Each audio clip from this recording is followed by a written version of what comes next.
Hello friends, welcome to Kedarnath career point. Friends, ये जो आप पिक्स देख रहे हैं ये हैं यूपी पीसीएस के छात्र जिन्हें आज मजबूर होना पड़ा है आंदोलन करने के लिए और सड़कों पर छात्रों को निकलने के लिए मजबूर होना पड़ा है।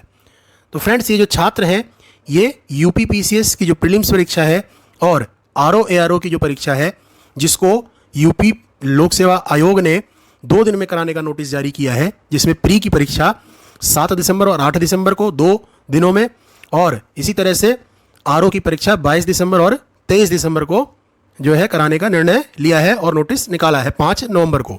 तो उसी के विरोध में जो छात्र हैं नॉर्मलाइजेशन के विरोध में वो आंदोलन करने के लिए मजबूर हैं। अब अगर हम बात करें नॉर्मलाइजेशन की तो इसमें दिक्कतें क्या क्या आ रही हैं छात्रों की, इस पर बात करना जरूरी हो जाता है। भाई समस्या क्या है नॉर्मलाइजेशन से? देखो, पहली बात तो ये है कि आयोग ने जो नोटिस निकाला था, यानी कि जब प्रीलिम्स का या आरओ एआरओ का नोटिफिकेशन निकला था वैकेंसीज का, तो उस टाइम पे तो भाई कोई नॉर्मलाइजेशन का उसमें डिस्कशन हुआ नहीं था और ना ही छात्रों को नॉर्मलाइजेशन के बारे में बताया गया था। और इवन हम प्रीवियस इतिहास की बात कर लें तो आज तक के इतिहास में भी कभी भी आयोग ने जो है नॉर्मलाइजेशन जो है नहीं करा है इन परीक्षाओं में। तो अब अचानक से जो है नॉर्मलाइजेशन किया जा रहा है, सिस्टम पूरा बदला जा रहा है, तो इसके अंदर जो है छात्रों को जो है समस्याएं आ रही हैं। अब अगर हम से पहली समस्या की इस पर बात करें तो पहली बात तो ये कि भाई जो नॉर्मलाइजेशन का फॉर्मूला निकाला है आयोग ने वो भाई इतना इजी फॉर्मूला है कि उसके लिए तो भाई आईआईटी कॉलेजेस के इंजीनियर स्टूडेंट्स भी जो है उसको आसानी से समझ नहीं पाएंगे। ठीक है, यानी कि ऐसा फॉर्मूला निकाल दिया है कि ना तो छात्रों के समझ में आ रहा है कि भाई क्या करना है इस फॉर्मूले का और ना ही जो है किसी भी विद्वान के। तो पहली प्रॉब्लम तो ये है। जैसे अगर हम बात करें इस फॉर्मूले के हिसाब से तो छात्रों का जो भविष्य है ना भाई एक तरीके से कंप्यूटर के हाथों में सौंप दिया गया है। अब कंप्यूटर तय करेगा इस फॉर्मूले से जो है कि भाई कौन सा छात्र परीक्षा में पास होगा कौन सा नहीं, यानी कि उनकी मेहनत जो है वो इंपॉर्टेंट नहीं है छात्रों की, अब कंप्यूटर के आधार पर तय किया जाएगा। ठीक है, और किसी छात्र को ये नहीं पता चलेगा नॉर्मलाइजेशन के अंदर कि भाई कौन जो है पास हुआ है कौन सा छात्र नहीं पास हुआ है। अगर मान लो कोई बंदा एक शिफ्ट में बैठता है और मान लो 110 क्वेश्चन करके आता है, बाद में कल को भाई आयोग कह दे कि ये शिफ्ट का पेपर आसान आया था, तो भाई 110 क्वेश्चन के बदले उसको जो है हो सकता है 100 क्वेश्चन कर दे या 90 क्वेश्चन ठीक कर दे, यानी उसके मार्क्स को घटा दिया जाए। तो अब 110 क्वेश्चन करने के बाद भी जो पहले छात्र हुआ करते थे जो श्योर हो जाते थे कि भाई अब मैं अगले स्टेज की तैयारी करूंगा, तो उनको तो यही नहीं पता चल पाएगा कि भाई अगले स्टेज की तैयारी एग्जाम में करें या ना करें, यानी कि भविष्य जो है अनिश्चित हो गया। ठीक है, तो जो प्लानिंग हुआ करती थी एग्जाम के स्टेजेस को लेकर के उसमें तो छात्र का सबसे ज़्यादा नुकसान हो गया। ठीक है, अब दूसरी बात करें हम कि अभी रिसेंटली जो जजमेंट आई थी सुप्रीम कोर्ट की निकल के आई है कि भाई भर्ती प्रक्रिया के बीच में जो है नियम भर्ती से रिलेटेड नहीं बदला जाएगा।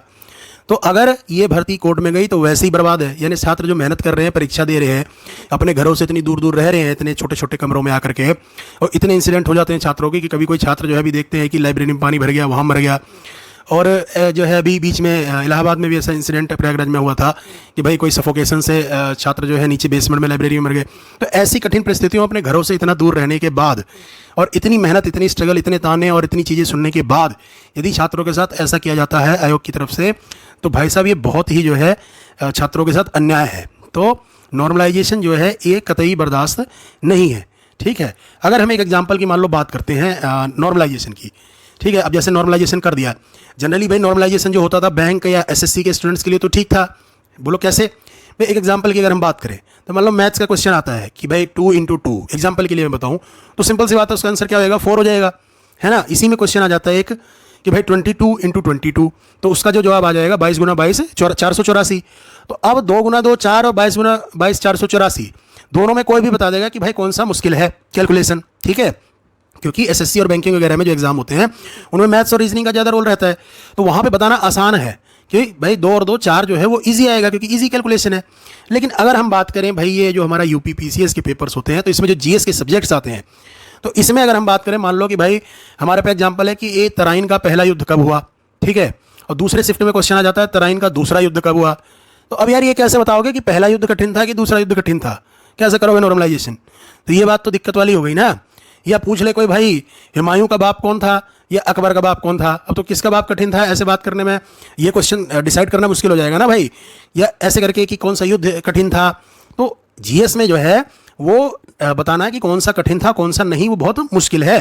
साथ ही साथ समस्या ये भी है कि एक जो सब्जेक्ट होता है सीसेट का पेपर वो तो क्वालिफाइंग मार्क्स का होता है, ठीक है। अब क्वालिफाइंग मार्क्स का होता है उसमें नॉर्मलाइजेशन का क्या करोगे? भाई उसमें तो क्वालिफाई करना है, तो उसमें नॉर्मलाइजेशन, उसमें तो यार बंदों को खाली 33% के हिसाब से नंबर लाना होता है, पास करना होता है पेपर। अब किसी का भाई साहब नॉर्मलाइजेशन के चक्कर में एक आध क्वेश्चन इधर उधर हुआ तो बंदे का तो भाई साहब पूरी मेहनत बेकार, जीएस में भी बेकार हो जाएगी, तो बंदे का क्या करेगा फिर वो पेपर देके, है ना। तो छात्रों का तो बहुत नुकसान हो गया, क्योंकि सीसेट क्वालिफाइंग पेपर है, उसमें कैसे नॉर्मलाइजेशन करोगे। और इवन उसमें तो दिक्कत ये भी है कि कुछ क्वेश्चन थ्योरेटिकल भी आते हैं और कुछ क्वेश्चन जो है वो न्यूमेरिकल के भी होते हैं, कुछ ग्रामर के होते हैं। इतनी वैरायटी के सब्जेक्ट होते हैं, उसमें कौन सा सब्जेक्ट में कौन सा क्वेश्चन कठिन आया है, कौन सा क्वेश्चन ईजी है, कैसे नॉर्मलाइजेशन होगा। ठीक है, तो ये भाई नॉर्मलाइजेशन जो है इसके बिल्कुल सपोर्ट में नहीं हूँ मैं। और ये जो एग्जाम है 1 डे 1 शिफ्ट में ही होना चाहिए, जो पीसीएस के एग्जाम से हैं। ठीक है, नॉर्मलाइजेशन की अगर प्रॉब्लम की बात करें तो भाई इसमें कई प्रॉब्लम है। जैसे अब मान लो उन्होंने बोला है कि भाई फॉर्मूले में कि डिवाइड करेंगे टोटल नंबर ऑफ छात्र से कि कितने शिफ्ट में मौजूद हैं, कितने पेपर दे रहे हैं। अब मान लो मैं बताऊं कि भाई किसी शिफ्ट में ऐसा हो जाए कि कम छात्र आ जाएं और किसी शिफ्ट में ऐसा हो जाए कि ज़्यादा छात्र आ जाएं, या मतलब अपसेंट किसी शिफ्ट में ज़्यादा छात्र हो गए, यानी 100 में से किसी में 50 पेपर दे रहे हैं, किसी में तो भाई 30 ही दे रहे हैं। तो जो छात्र मतलब नहीं आए उस हिसाब से फिर कैसे फॉर्मूला अप्लाई होगा। अब भाई नहीं आए तो यार गलती छात्रों की थोड़ी है जो पेपर दे रहे हैं कि नहीं आए घर घर से उठा के लाएंगे, तो ये तो इनके साथ अन्याय हुआ। यानी शिफ्ट में भी ये नहीं पता कि कौन सी शिफ्ट में कितने छात्र आएंगे, तो ये भी नॉर्मलाइजेशन की प्रॉब्लम है। ठीक है, तो नॉर्मलाइजेशन जो है कुल मिला के, और ऐसी प्रक्रिया चालू अगर हो गई तो इस साल की बात छोड़ो यार, हर साल में ही मतलब ये अनसर्टेन बन जाएगा भविष्य छात्रों का। यानी कि पेपर के बारे में कोई कुछ कह ही नहीं सकता, यार तुक्का खेलो आजमा लक वाली बात हो जाएगी कि भाई लक की बात है। अगर कंप्यूटर में हमारा लक, वो लकी ड्रॉ नहीं निकालते जैसे, ऐसा सिस्टम हो जाएगा कि भाई मेरा लकी ड्रॉ, या मेरा मकान निकलेगा या इसका मकान निकलेगा, ऐसे सिस्टम जो निकाला जाता है। ठीक है, तो लॉटरी थोड़ी ना लेने आया भाई छात्र, लॉटरी के लिए थोड़ी मेहनत कर रहे हैं, तो ये बात तो प्रॉब्लम है। ठीक है, तो हम किसी भी तरीके से जो है नॉर्मलाइजेशन को सपोर्ट नहीं करते। एग्ज़ाम जो है वो 1 डे 1 शिफ्ट में ही होना चाहिए। ठीक है, और इस केदारनाथ करियर पॉइंट चैनल जो है छात्रों का पूरा सपोर्ट करता है कि एग्ज़ाम जो है 1 डे 1 शिफ्ट में ही हो।